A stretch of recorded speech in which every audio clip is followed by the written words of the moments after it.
All right. Good morning, everyone. We are welcome to another episode of Team Mental Fitness. And today I'll be the one taking us.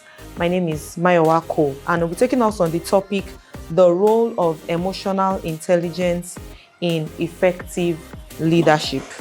I believe we are all leaders in our sphere of influence. And, for a leader, we actually need the important skill of having to manage our emotions properly in order to lead a team. So we'll start with this opening quote, which states that leadership is not about being in charge. It is about taking care of those in your charge. It's not about being in charge, being bossy, or giving orders and, delegating all through. But it is about, taking care, being able to go along, carry everyone along in the team in order to ensure that the work is done. And one of the things that comes to mind, or will I say maybe an illustration that comes to mind, I'm sure for one reason or the other we must have experienced maybe a bossy leader, so to speak, and probably another leader that is more caring. We realize that we want to tilt more to that approachable leader. That maybe it could even be a lecturer in school or something. You tend to tilt towards that person that is more approachable. Why? Because the person is able to carry you along, reason with you, or probably be more empathetic with you. And that is one of the key skills or key core responsibility of a leader. So this is a quote from Simon Sinek that says that leadership is not about being in charge, but it is about taking care of those in your charge. And then we are looking here now at the 4 competencies of emotional intelligence. It is a very key skill that every leader, that is every individual, because whether we like it or not, we are all leaders. So the major core competencies of emotional intelligence is self-awareness, the ability for you to, see your own emotions, like being able to understand yourself. There are times that you might be going through some pressure, but you are able to see that, okay, I'm currently under pressure, or I am currently stressed. I'm currently, not too much in a good mood.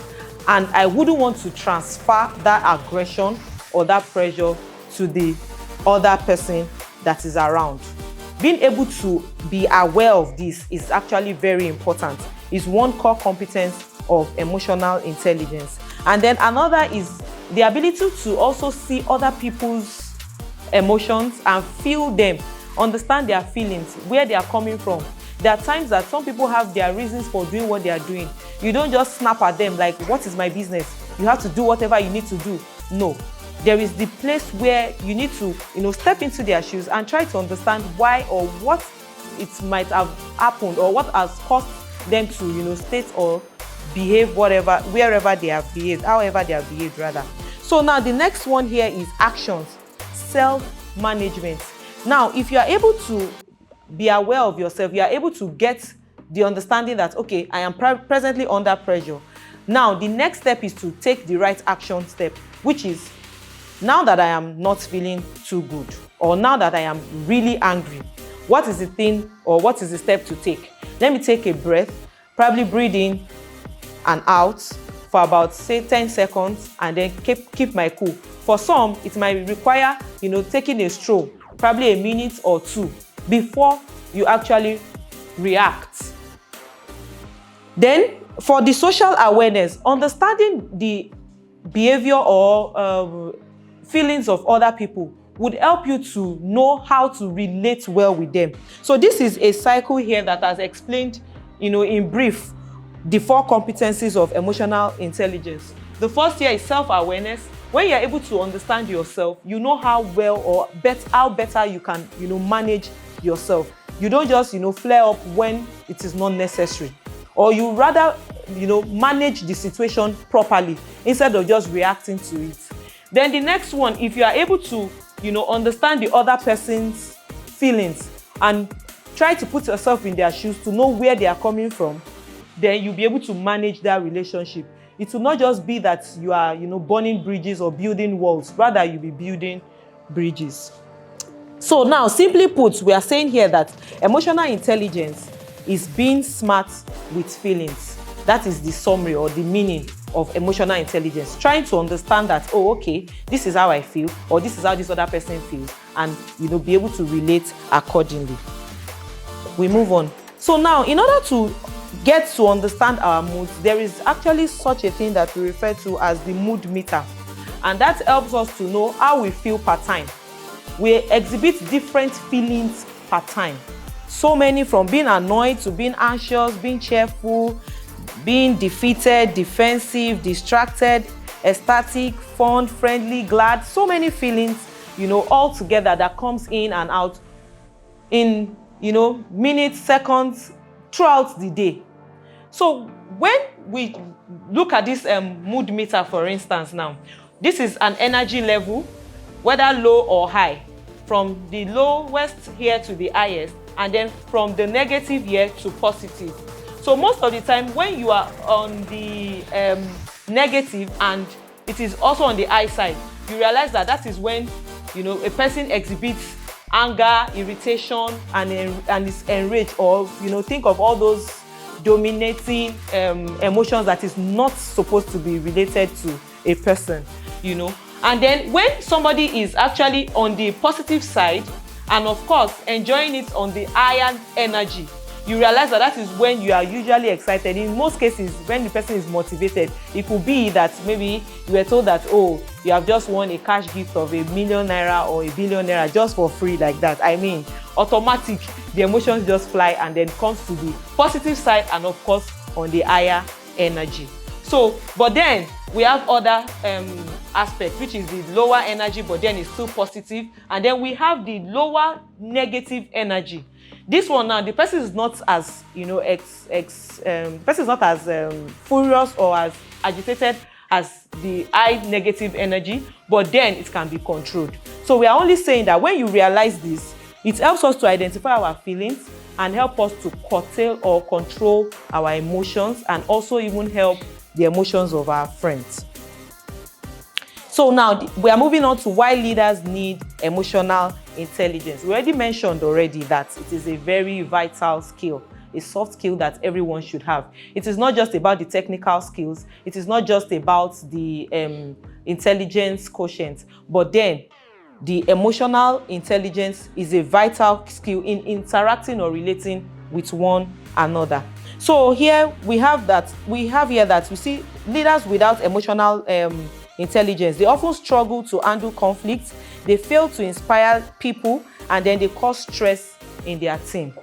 Because it's just seeming like even when the goal or the achievement per time was not so much achieved, or is not going in line with what the leader wants, that leader is now expressing that anger instead of trying to understand what must have caused the situation on ground. Was it that the team did not have enough resources? Was it that the time was not enough? Was it that we're lacking in some competencies that we need to work on? What is the way forward? And things like that. But instead, such a leader without emotional intelligence will just flare up and just react and pour the aggression on the team, stating that, oh, all I want is results. All I want is this. I don't want any excuses. But you are failing to understand that you're actually dealing with human beings and not robots. Even machines have times that they break down.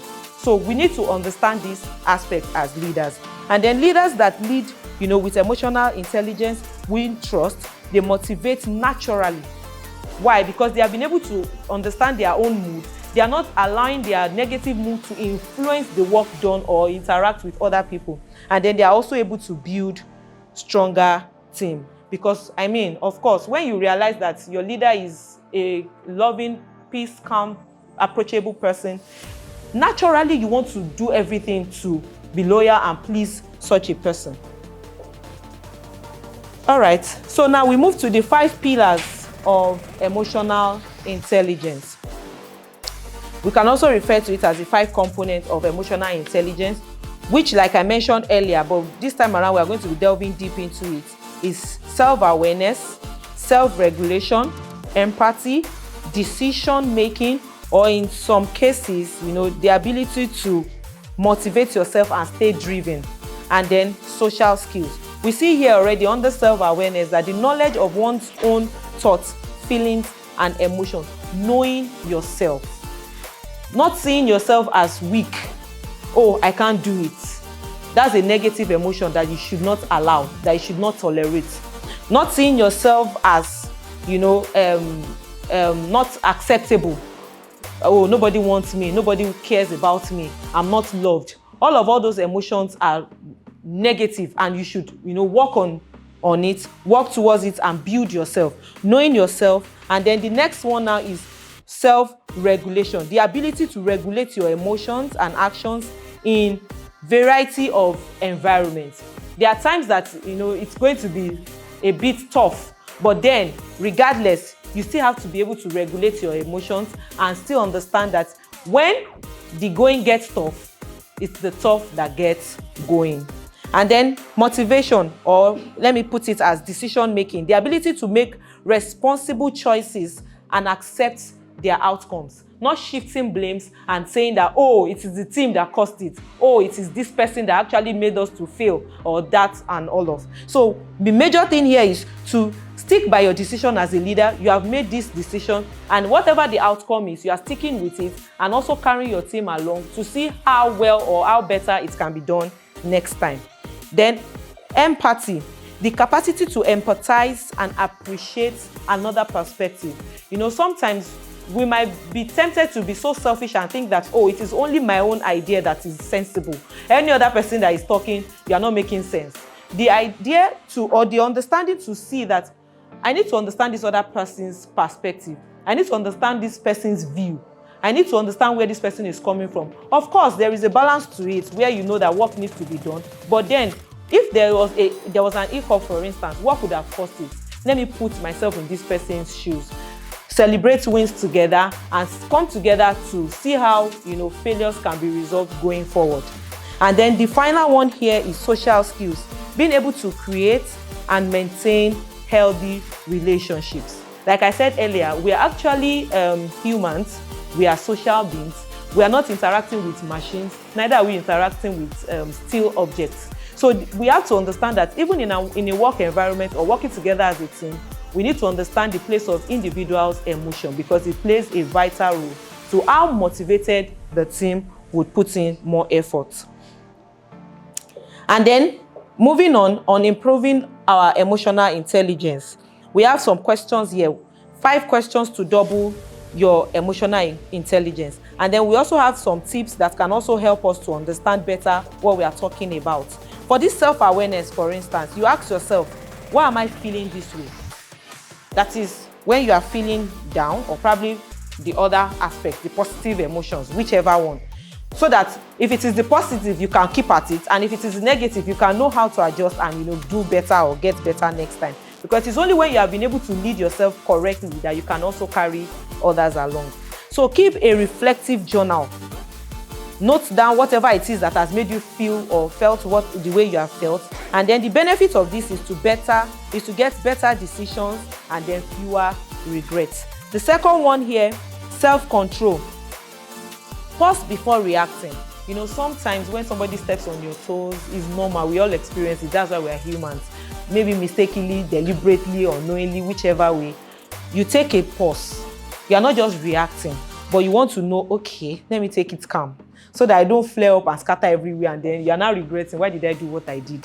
So breathe in, breathe out before replying. And then the benefit is that people will see you as calm and reliable. Number 3, motivation.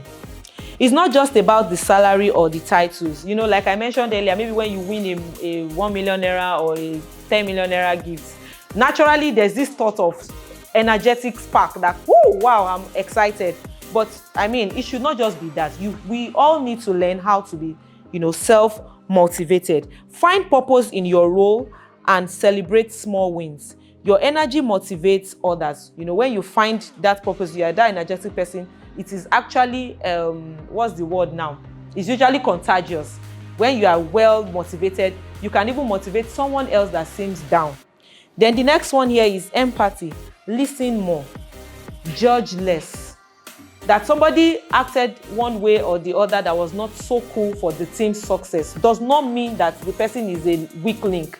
It could be that the person is actually facing some personal stuffs that, you know, if you are able to empathize with such a person, you can help the person navigate whatever it is, and then we get a better team or a strong team that would end up giving us success. So tip, repeat back what someone says to you to show that you have heard them. Somebody is saying that, okay, this was the reason why something happened. Try to get them and understand them. Don't just assume what you have thought in your own mind. Then the benefit is that people feel valued and supported. Now, for the last one here, number 5, social skills. Build bridges, not walls. The tip for this is to learn names, give feedback kindly.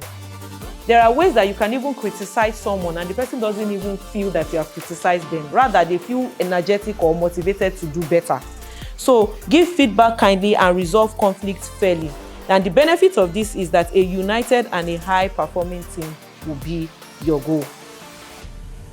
Now, closing quotes. People will forget what you said, they'll forget what you did, but will never forget how you have made them feel. Why? Because we're actually social beings, we're emotional beings. And this is from Maya Angelou. So from now, we have come to the end of today's training. We are going to be receiving comments. We are going to be receiving questions. If you have questions, you have comments, please do well to drop them in the comment section and we'll take them. Thank you for your time.